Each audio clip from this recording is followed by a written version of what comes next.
Hello, hello, hello! We are back. Thank you again to my Patreon supporters. And without any further ado, let's get back to The Hobbit.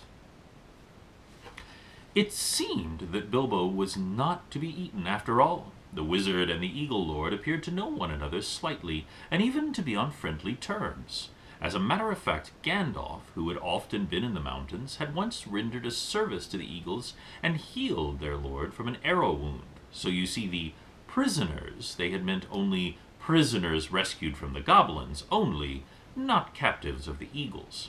As Bilbo listened to the talk of Gandalf, he realized that they were going to escape and really and truly from the dreadful mountains.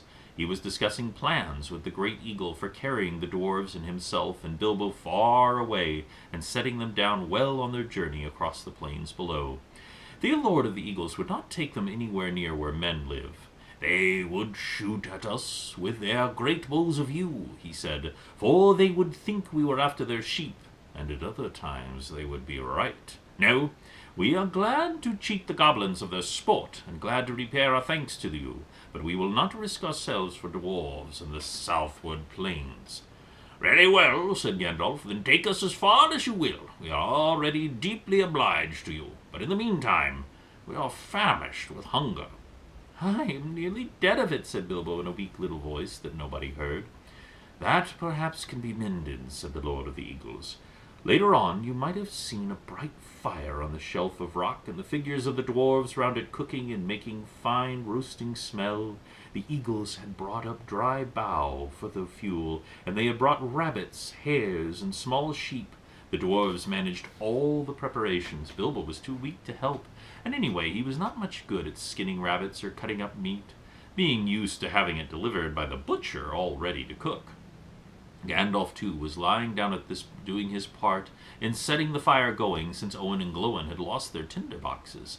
Dwarves have never taken to matches, even yet. So ended the adventures of the Misty Mountains. Soon Bilbo's stomach was feeling full and comfortable again, and he felt he could sleep contentedly, though really he would have liked a loaf of butter and bread better than his bits of meat toasted on sticks. He slept curled up on the hard rock more soundly than ever he had done in his feather bed in his own little hole at home. But all night he dreamed of his house, and wandered in his sleep into all the different rooms, looking for something that he could not find nor remember what it looked like. Chapter 7. Queer Lodgings. The next morning Bilbo woke up in the early sun in his eyes. He jumped up and looked at the time to go and put the kettle on, and found it was not at home at all. So he sat down and wished in vain for a wash and a brush. He did not get either, nor tea, nor toast, nor bacon for his breakfast, only cold mutton and rabbit, and after that he had to get ready for a fresh start. This time he was allowed to climb onto the eagle's back and cling to his wings. The air rushed over him, and he shut his eyes, and the dwarves were crying farewells and promising to repay the Lord of the Eagles if ever they could. And off they rose, 15 great birds from the mountain side.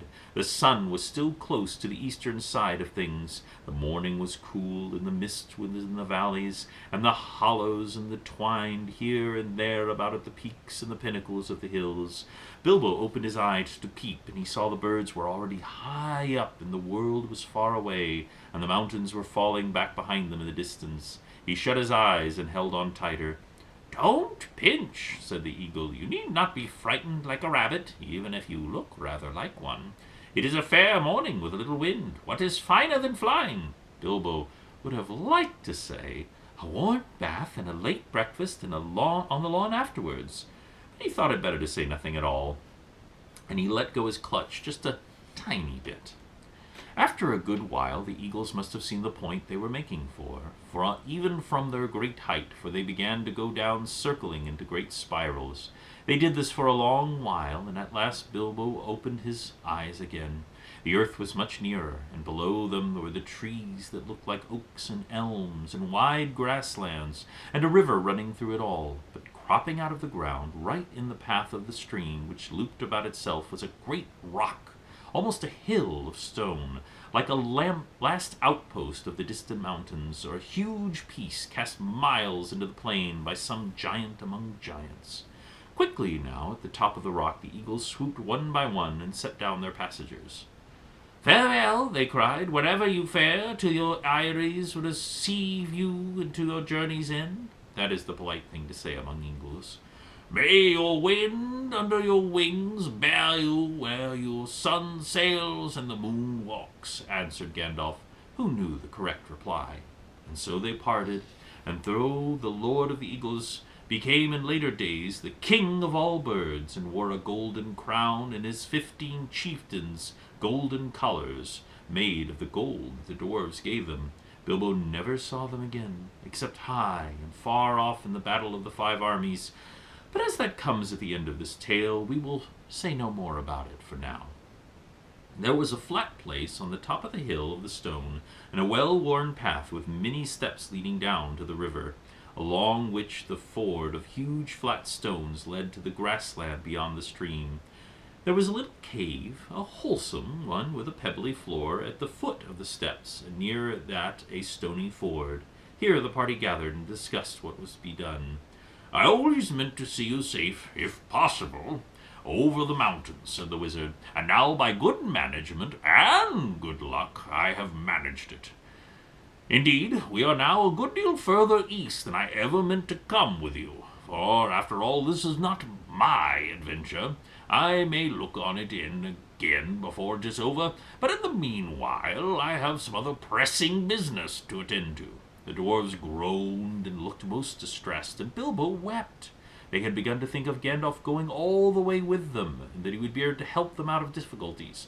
"I am not going to disappear this very instant," he said. "I can give you a day or 2 more. Probably I can help you out of your present plight, and as I need a little help myself. We have no food, and no baggage, and no ponies to ride, and you don't know where you are. Now, I can tell you that.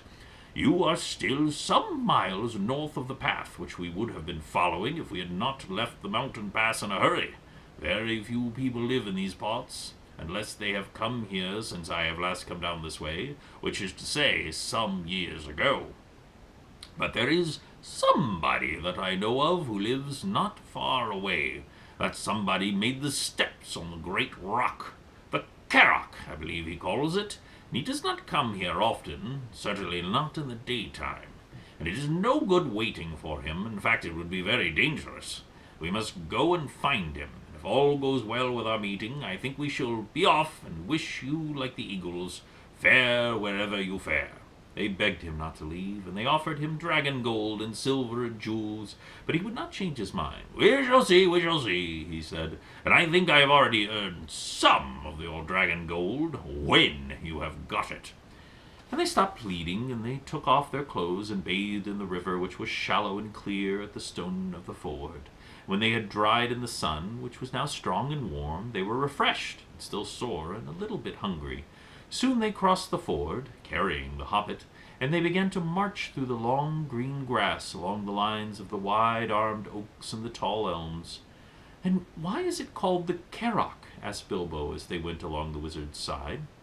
"He called it the Carrock because the Carrock is the word for it. He calls things like that the Carrock, and this one is the Carrock because it is the only one near his home, and he knows it well."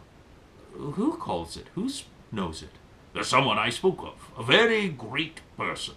You must all be very polite when I introduce you.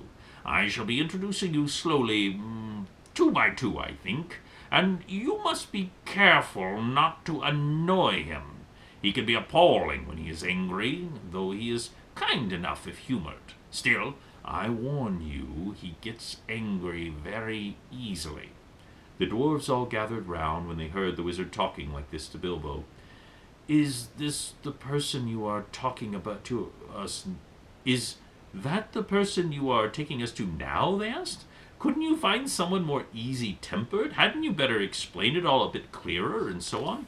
"Yes, it certainly is. No, I could not, and I was explaining it very carefully," answered the wizard very crossly. "If you must know, his name is Bjorn. He is very strong, and he is a skin changer." "What? A furrier? A man who calls rabbits conies when he doesn't turn them into skins into squirrels? Asked Bilbo. Goodness gracious heavens, no, no, no, no, said Gandalf. Don't be a fool, Mr. Baggins, if you can help it. And in the name of all the wonder, don't mention furrier again as long as you are within 100 miles of this house, nor rug, cape, tippet, muff, or any such unfortunate word. He is a skin changer. And if you want to learn more about exactly what Beorn is, we'll get to that next time. Thank you very much for watching, and I'll talk to you soon.